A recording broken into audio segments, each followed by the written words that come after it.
Erev Tov, good evening. We are learning the Zera Shimshon. Short piece in the Zera Shimshon this week, B'ezrat Hashem, Parashat Pinchas. We're going to do Drush Gimel. Before we do that, our good friend Rabbi Chaim Kanievski, who runs the YouTube channel, informed me that there's some people who are interested in purchasing the Sefer, the new book that we were zocheh to put out recently. So I just want to address that quickly for those who are interested, so they can get themselves a copy. There's two versions. The content, the words are the same. The only difference is the binding and the design and the beauty of it. There's one on Amazon, if you want to purchase it. That's the paperback version. There's also a hardcover version, but I saw the samples. They're not as good quality as the other version that I'm going to talk about. They're just not as good quality. And also very expensive because Amazon is just expensive. If you want to get that one, however, if you're somewhere far from this area, you want to just order it online just to have it, you can do that. Just search the name of the book, Courtyard of Yosef, or search my name, Yosef Zayrov, on Amazon. It should pop up. Or you can type in English Chatzar Yosef. That's the transliteration. Chatzar Yosef, CHATZAR Yosef. You should find it there. If you want the nicer, upgraded, beautiful version, however, I have it right here. We spent a lot of time and effort designing. There's a very special graphic design that we did. It's beautiful. It's printed with special plating and painting, and the inside is just much nicer. I have these personally on me. If you're in the area, just contact me and I can get you a copy. If you're not in the area, if you're somewhere far away from us, thank you for listening to us, first of all. Second of all, you can email me and I'll be glad to ship you a copy. And my email is my first name and my last name @gmail.com. It's YOSEFZAYROV @gmail.com. Contact me with the subject, book order, or just I'm interested in your book, and I will gladly send you a copy. It's much nicer, in my personal opinion. If you want to get one, you should get this one. But of course, if you want to go through Amazon, by all means. That's basically that. Very unique book, like we said. It's a very unique formatted book that's really hasn't been done this way ever. The type of study that we do there and the subject that we study there is really unique and a lot of deep insights. That's the side point. Now, the Zera Shimshon, Parashat Pinchas, Drush Gimel, says the following. Rosh Umot. There is a pasuk in the beginning of the parasha. First, let's get a background of the story. Pinchas was the grandson of Aaron Kohen. He had the midah, the attribute of being kanai, which means zealous, in a good way, which means he had the passion to fulfill God's will.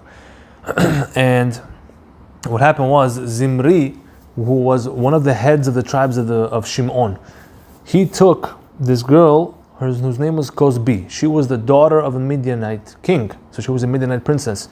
He brings her over to Moshe, famously, Rashi brings it down over there from the Midrash, and he asked Moshe, can I have her? Is she kosher for me? Can I have her? And Moshe and Aaron fell on their faces. They were just taken aback.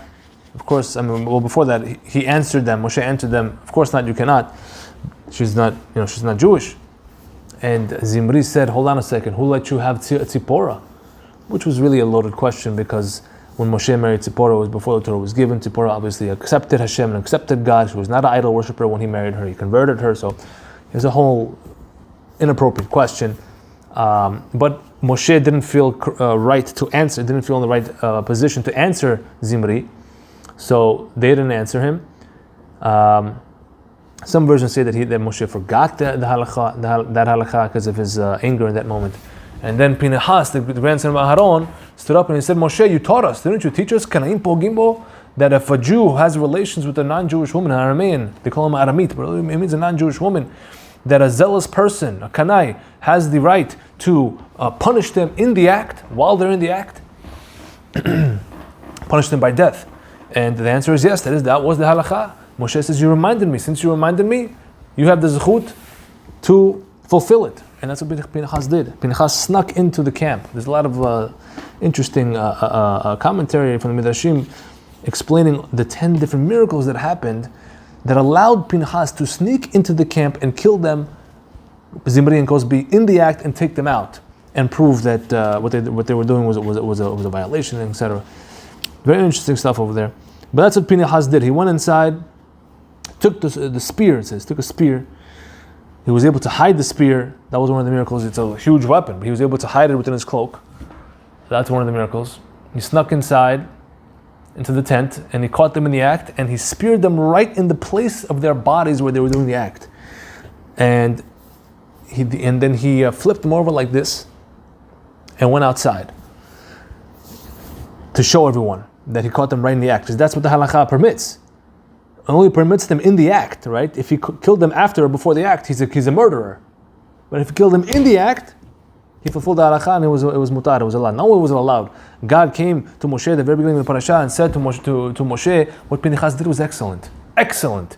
And because of that, I'm giving him my brit shalom, my endless covenant of peace. What that means is many different things. Pinchas means shalom means from the word shalem, complete, peaceful and endless. It means he had eternity. Pinchas eventually became Liyahu Navi. He never died. He's one of the few people who became angelic, and he still plays a role in Am Yisrael till today. Right? His soul is present at every Pesach Seder at the very end. We have that tradition. Every Brit Milah we designate a chair for his essence to come. So he became a very, very important person, of course, and also he became a Kohen. Up to that point, the only Kohanim that God guaranteed would be Kohanim were Aharon and his sons and their descendants. So that was Aharon, Elazar, Nitamar, the two sons that remained after Nadav and Avihu passed away, and their descendants. One of their descendants was Pinchas. Pinchas is the son of Elazar. So he's the grandson of Aaron. So he was alive, but he was already alive.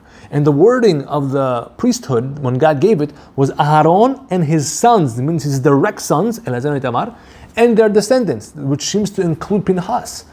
It means their descendants afterwards. Their descendants from that point on. Pinchas was already born. So that means maybe he wasn't included in that. So then after this situation, God says, no, I'm making him now Kohen as well, and him and all his descendants will be Kohanim as well. So that was another upgrade that he got for that amazing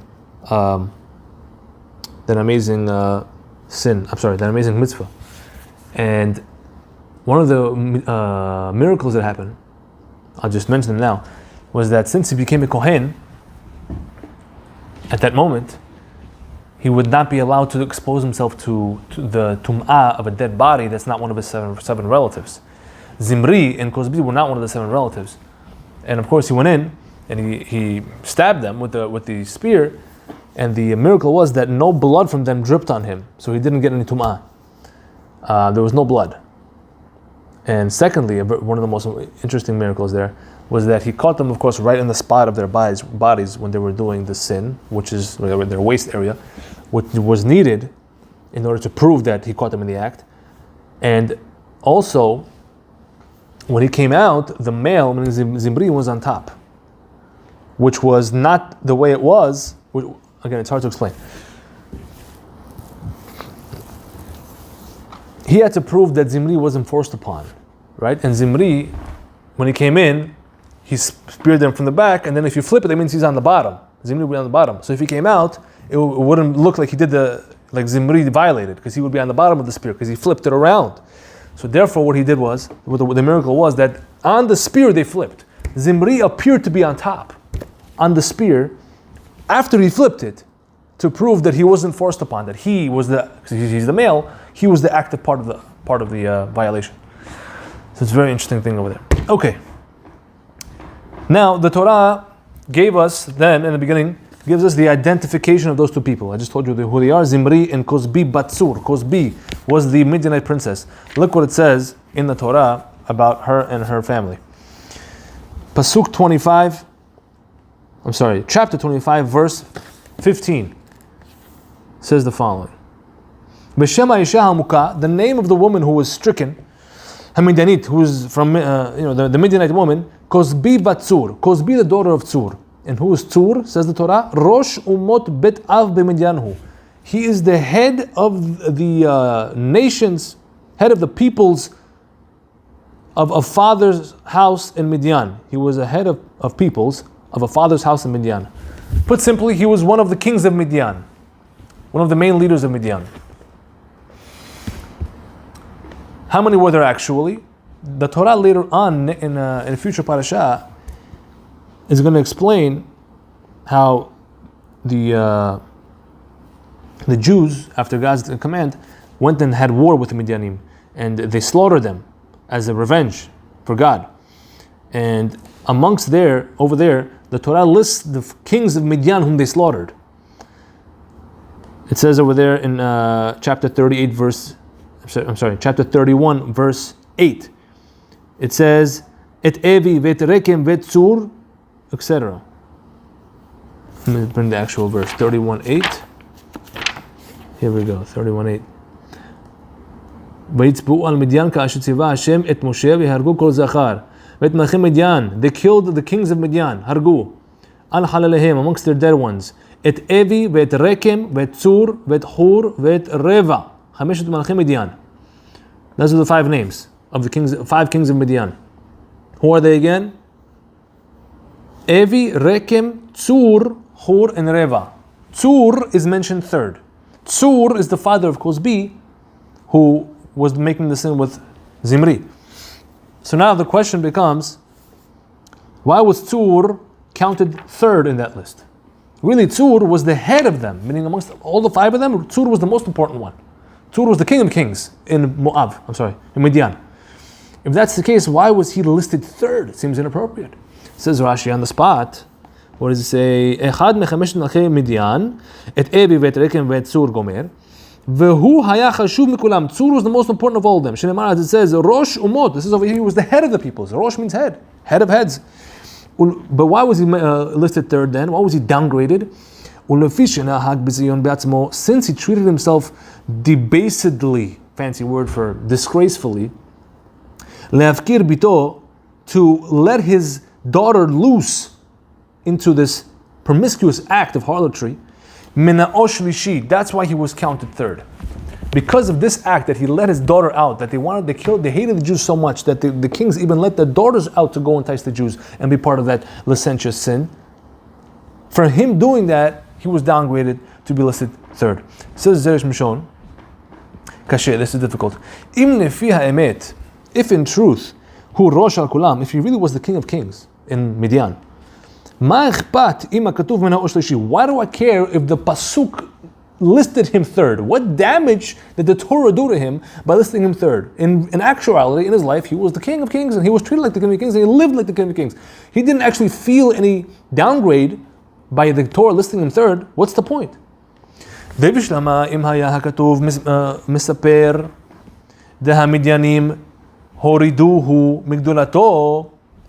It's all understandable if the Torah told us that because he let his daughter out to do this, that the Midianim themselves looked differently at him and they actually downgraded him and treated him less. Like his actual people had less confidence in him.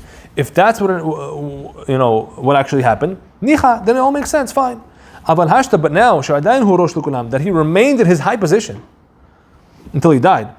In Midian, what exactly is the downgrade? What exactly did he feel? What's the point of telling us that he downgraded if in actuality there was no feel of that downgrade? Adrabah, on the contrary, in ha'emet, it's not true. Meaning the fact that you counted him third, the fact that the Torah counted him third seems a little bit off base. Because it's not really true, because he wasn't really treated like the third, he was still treated like the first. So what's the point of the Torah listing him third? You can answer, says Zera Shimshon. He says there's 3 main reasons why a person would become a king. Why would he be appointed a king?